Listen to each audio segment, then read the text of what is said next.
would be good use of our time today? What would be good use of our time today? Okay, so I thought of kind of what I would have written if, I'm pretty sure we probably have one coming up, but I'll just think of something else for one of those process reflection papers. Because I was doing some reflecting on it before coming here and kind of got to a point where I couldn't do it anymore by myself. I wasn't really sure what questions to ask myself. So yesterday, the situation started last week. I got an email from our office manager, Linda, asking me where I was on a day where I had been into the church to do a program in the morning and then left quickly afterwards to go to a meeting in Alexandria or Arlington, so far away, and I was already running late to the meeting. We have, I don't know if I've said this to you before, but we have this magnetic board that sits in her office that has in our names and then a little in and out thing, and you're supposed to move your magnet. And then she has magnets on the bottoms that say meeting or visitation or whatever. Mm-hmm. And it's got the hours, so you can put if you're coming back or what you're doing and stuff. And she uses it so she knows where people are in case anyone asks. So I had been not particularly good about telling her recently where I had been and stuff. And so she had been sending me emails like, "Oh, woman of mystery, where are you?" Or "Ghost woman, what are you up to?" and stuff like that. So I would just reply to them. And so she sent one on that day because I had been there, but I hadn't gone in and checked in with her or checked out, and I just did my thing and left. And mostly because I had to leave. When my event was over, I just had to go. So she sent me one of her emails again, and I replied. She replied back, and she said, "I really think we need to sit down and have a conversation about this because I'm having a lot of issues with you not telling me things, and I just want to talk to you about why that is and stuff like that." So I said, "Okay, well, here's a link to my calendar, so you can at least look at my calendar and see for when I'm not there, and you can know what I'm up to." So yesterday we had our sit down talk. And I was really anxious going into it because I just didn't want to talk to her about it. I find the system, because I felt like I couldn't be honest about what I really thought about her system. I find she says that it is about her knowing just so that people can be informed. But I find, and this was, I feel kind of confirmed in our conversation, that it's more about her keeping tabs on me because she feels like I don't work.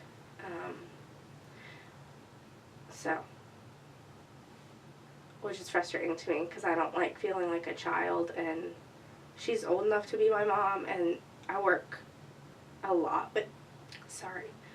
with older people, and there's just something about her that just, I don't know, I feel like she sees me as young, and I feel like she kind of lords over me in a way.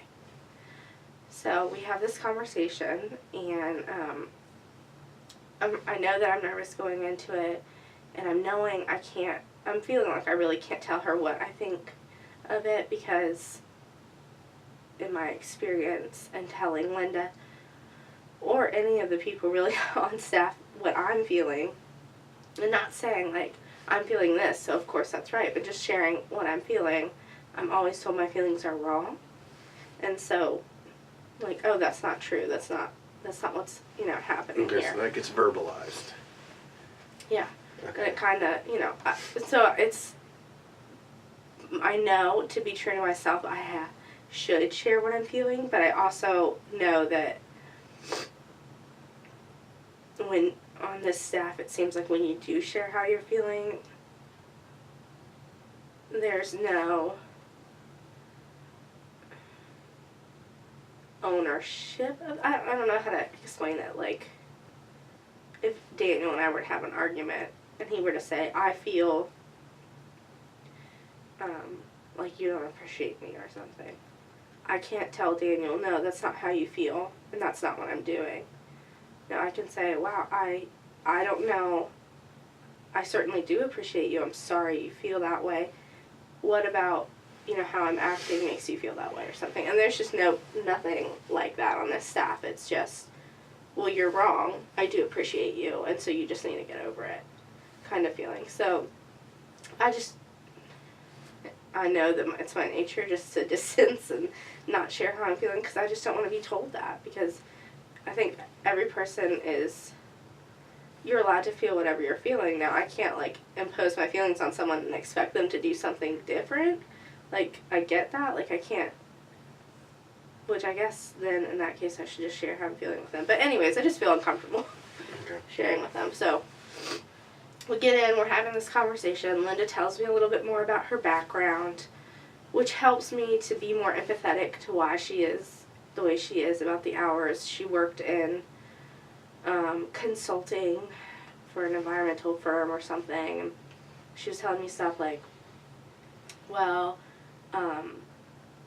we had to do 40 hours of billable work, so staff meetings don't count as billable work, and anything doing paperwork didn't count as billable work, so we had to do, we'd have those things, and then we'd have to do work on top of that, and she said stuff like, you don't realize how cushy you have it here,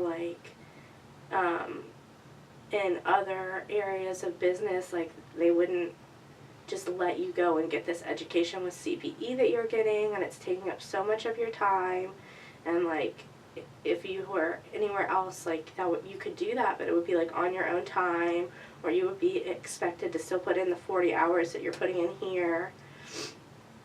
And I just listened. I mean, I don't know if she knows, but if the church were to tell me no, you can't do CPE, then I could have the bishop come in and talk to the church.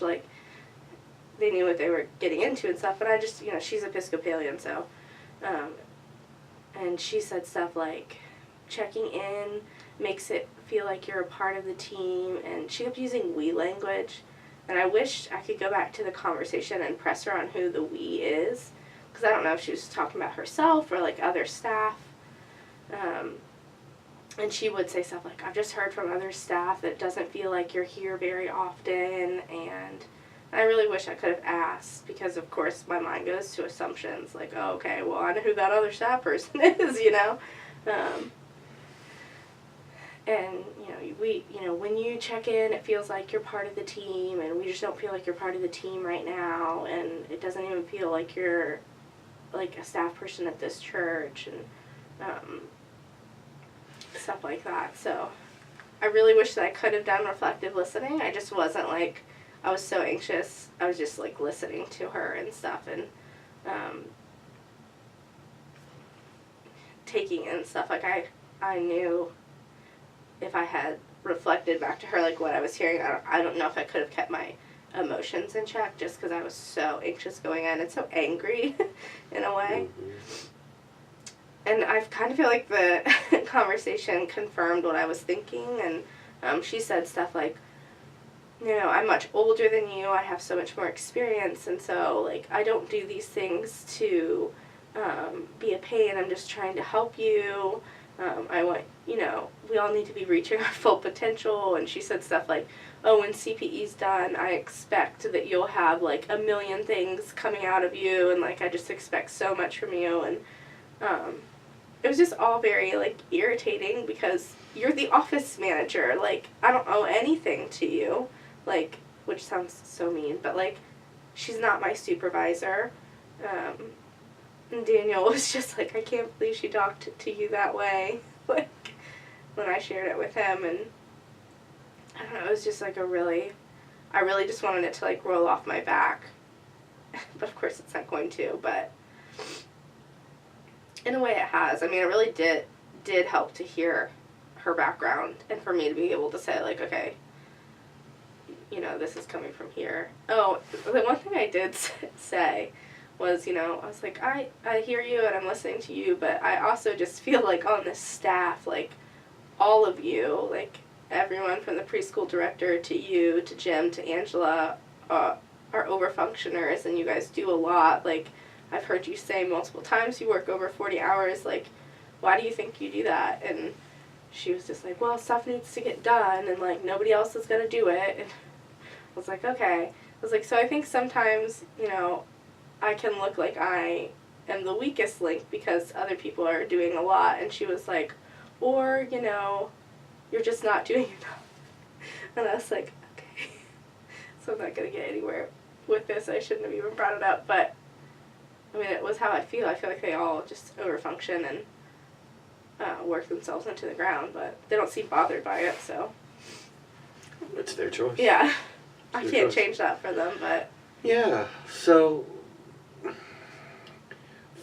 first of all, has this all, since you've been there, been an issue with her and you? Checking in, not as much. It's been heightened as CPE has happened. Okay. She talked about how, like, a few months ago, how my administrative, she was like, yeah, you've been doing really poor administratively. But I haven't been turning, like, in anything, like, later than, like, I turn stuff in still on time, like my receipts and stuff like that. And there are certainly other people on staff who do way worse than me administratively, aka my senior pastor. Like, I still turn my newsletter and stuff in on time.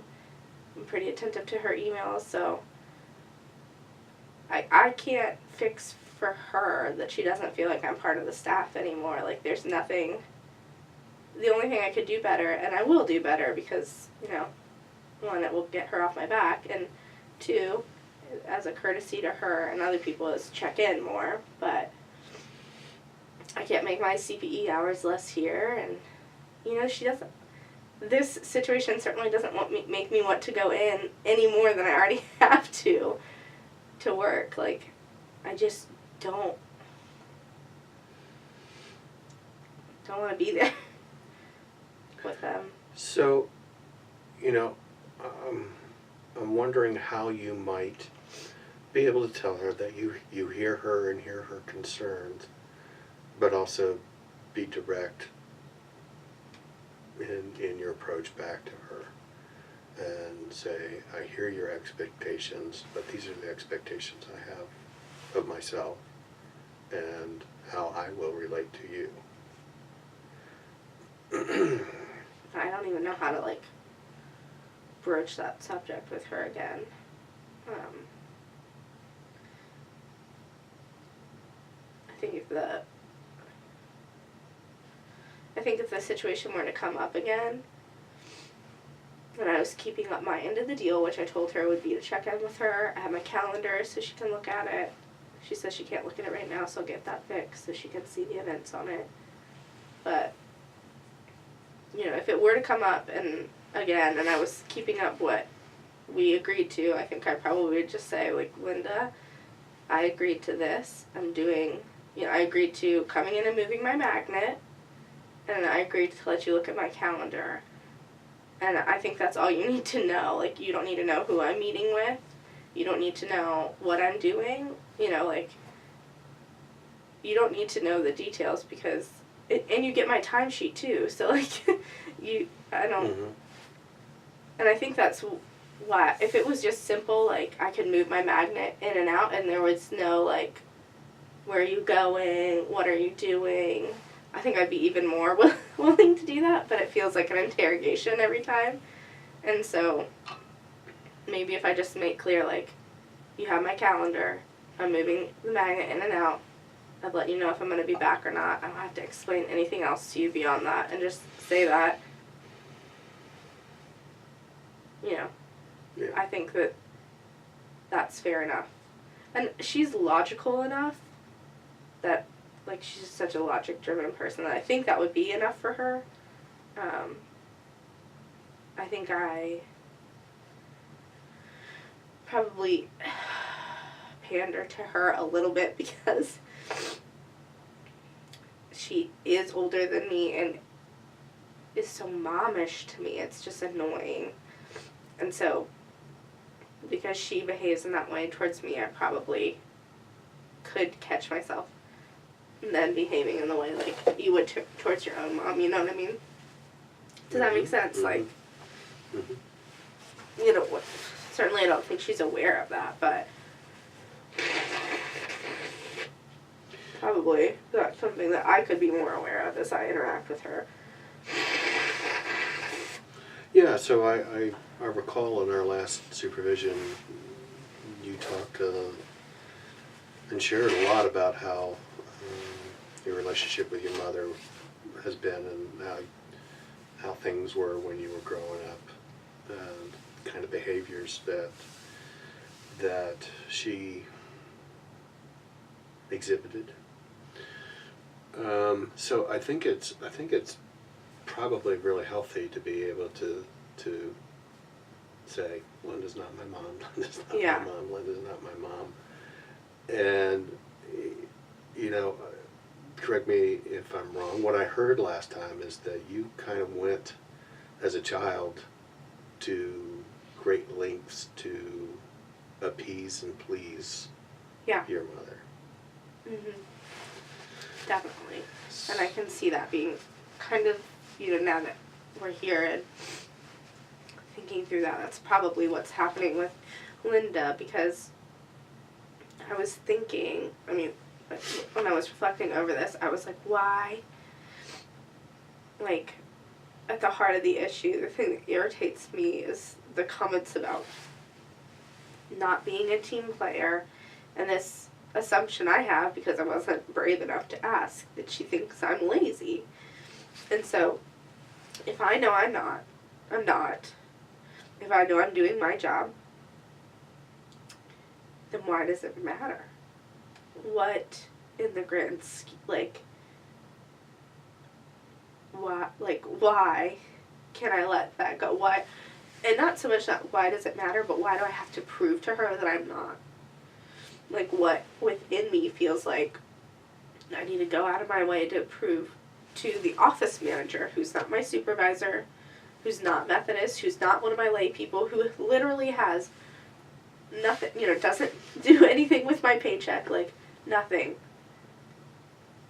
Why do I feel this desire to prove myself to her? You know, what am I looking to gain in proving myself to her? Why do I let her have that power over me? Like, what's going on there? So what are your thoughts about that? And I think part of it, like, is because I probably see her like my mom. And I feel like I've disappointed her in some way. And so I want to prove that I'm, like, good enough to be part of this team. And I think part of it is because I feel everything at my time at Leesburg has been so critical. The interactions with the staff, I feel, have been really critical towards me, and, you know, I'm feeling insecurity in my calling right now, and so it's interesting that I'm letting, you know, Joe Schmo, for lack of a better term, like, really just even get into my mind that much, you know. I mean, even this Sunday was rough. Jim did, like, a state of the church address kind of thing before his sermon, or, like, somehow he tied it into a sermon, I can't really remember, but it was awkward. Like, he sat there and talked about how children's Sunday school had gone down and stuff, and I think finally, by the third service, it was, like, basically, like, all this not so good stuff about our children's ministry, how our children's ministry had suffered, and I was just sitting there thinking, like, dude, like, I'm sitting here, everybody knows that you've given me a new job, like, now you're talking about how the children's ministry suffered, like, you're undermining, I felt like he was kind of undermining. You felt like you were owning it. Yeah. Yes. Well, no, I felt like, people would be sitting in the pews thinking, like, oh yeah, now she's moved on to something else, like, that, you know what I'm saying? Finally, by the third service, he said something about, like, how he was thankful that I was there and I was able to do something with the children's ministry during the 11 o'clock hour. But I was just, I don't know. I think it goes back to that thing that I was saying, like, the other week. Like, I just am afraid I'm going to be found out. And so I'm afraid, I think that the anxiety around Linda and this desire to prove to her that I'm not a phony, you know, is really, part of it's probably because she reminds me of my mom.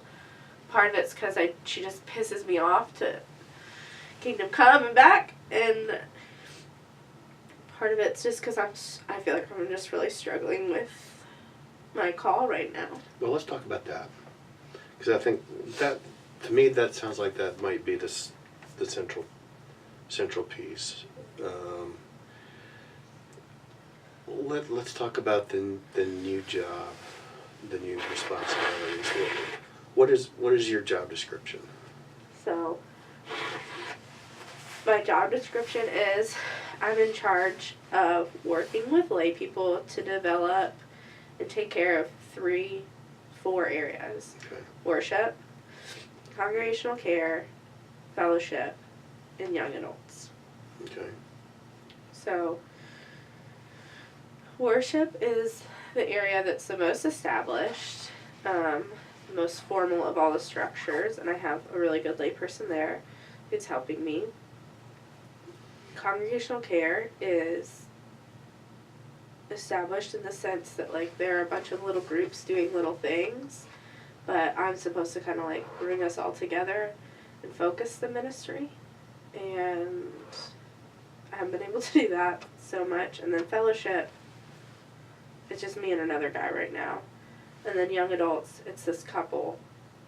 And they seem interested, but they're like young adults and they just like went on vacation and stuff. So I was telling my sister that Emily, she was asking me how things were going, and I said, I'm so sick of hearing my own self-talk about my job and complain about my job. Like, I'm just sick of it. But I told her, I was like, I can't even get stuff started right now. Like, I think I just need to go back to, I think something that would help is if I went back to therapy, because I've been out of it for a little while. And I recognize that, like, probably it's my anxiety that's stopping me from getting stuff started, but I just get so overwhelmed thinking about each project and, like... Well, let's look at those 4 areas. So,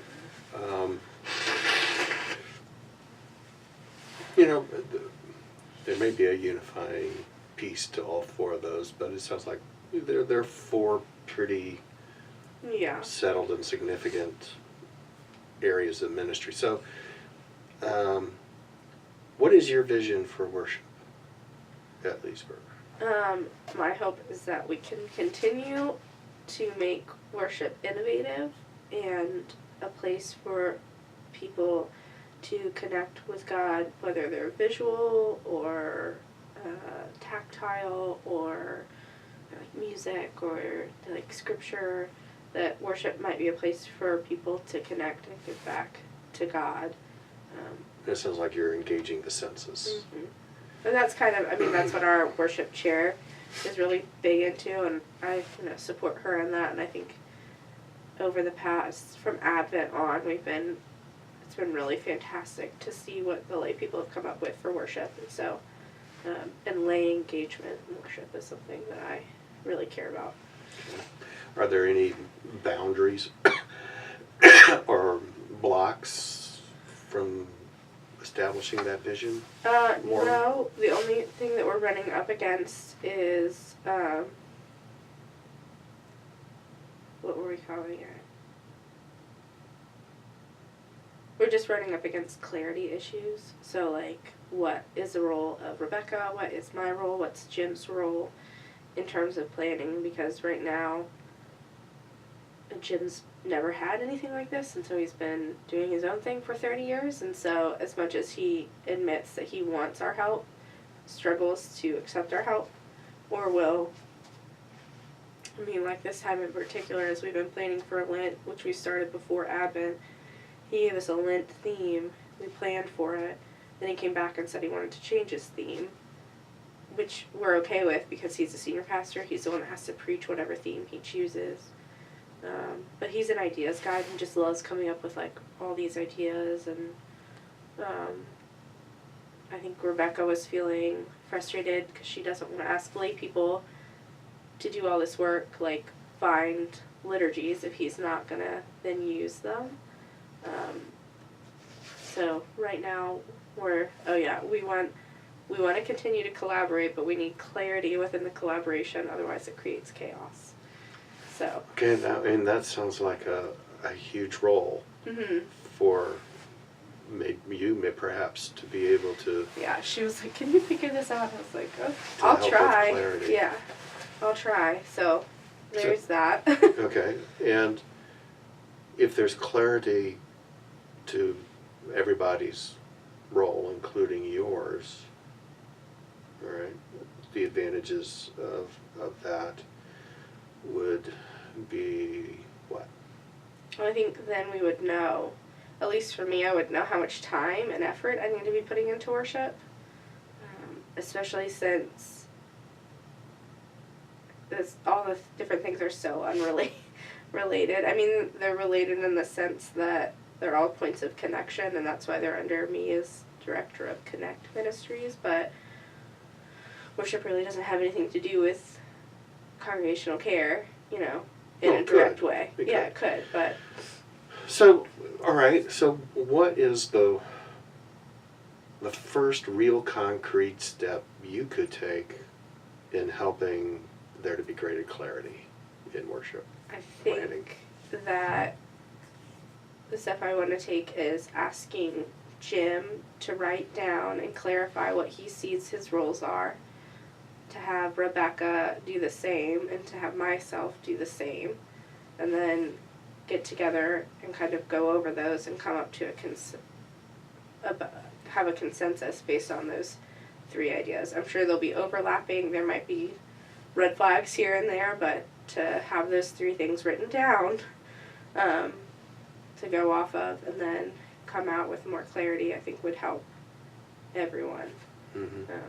Because I also wonder if Jim is afraid to, like, because this happens, I think, especially I imagine if I had been in ministry for as long as he had, like, sometimes it's just hard to trust the lay people that they'll do what they say they're going to do, because, you can say, like, okay, that, like, I'm going to trust that ball will be taken care of, and then if that ball were to drop, like, worship's a pretty big ball to drop, so I wonder if he has just some anxiety over just his over-functioning is because he has anxiety around, I want it to be taken care of. I don't want to know that it's not going to fall flat. Yeah.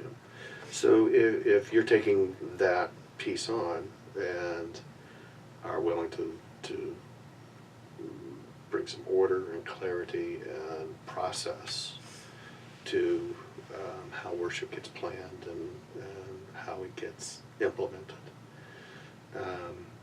you will be reducing his anxiety, I would bet. And that may be an area then that he doesn't feel like he has to overfunction in because you're functioning well in it. And that gives you some ownership. One of the things that as I reflect on listening to you over the last months, and a question I've never really asked is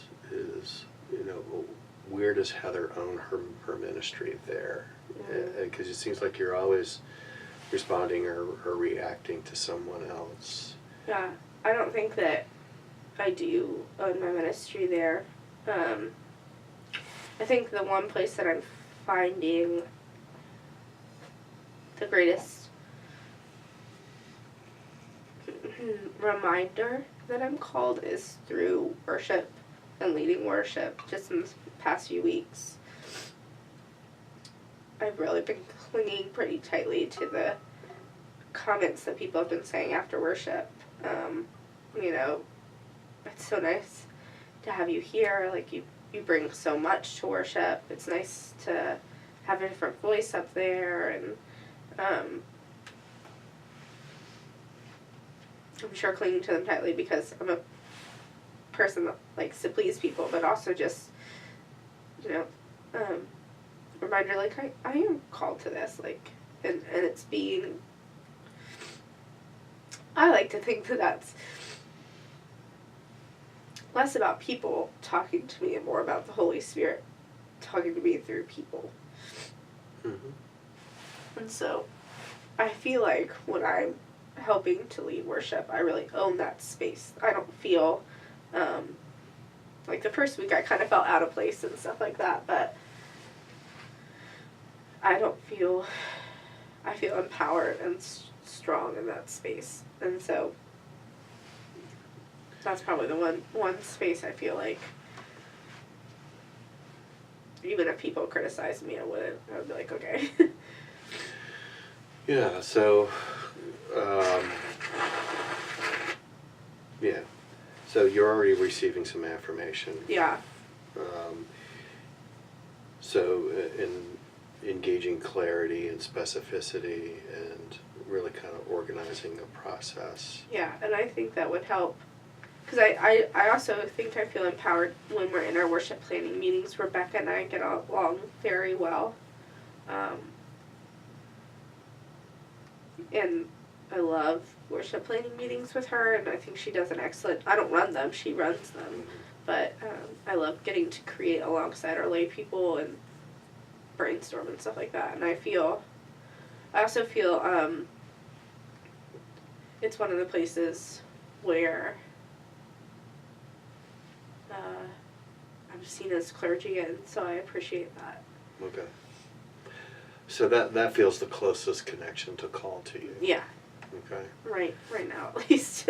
Now the congregational care that I heard you say is really looking at small group ministries. Well, small it's, groups. Yeah, well, it's like we have a bunch of different groups that do certain things. So like they're almost like church mice is the best way I can explain it. Like things get done, but I have no clue really who they are. Like the altar flowers get taken to shut-ins. Shut-ins get visited. Somebody takes care of the prayer chain. Somebody makes sure there's cards to be sent to the sick and the grieving and stuff. But they're just like not known. Like they don't make themselves known. I know who the Stephen ministers are and stuff. And there's a desire and a need from Jim. The desire from Jim, but then also like this church really needs like a congregational care ministry where we have like 20 something shut-ins, which isn't a lot, but like considering the makeup of our church is. Mm-hmm. And there's no way with the amount of people that go into the hospital too that Jim and I could even begin to cover that. So we really need that like a group to be formed to take care of that. And so that's been tasked to me, and that's the thing I was telling my sister. I was like, it's so weird to me. I think it's just because it's overwhelming, to think of putting a whole ministry together. So she and I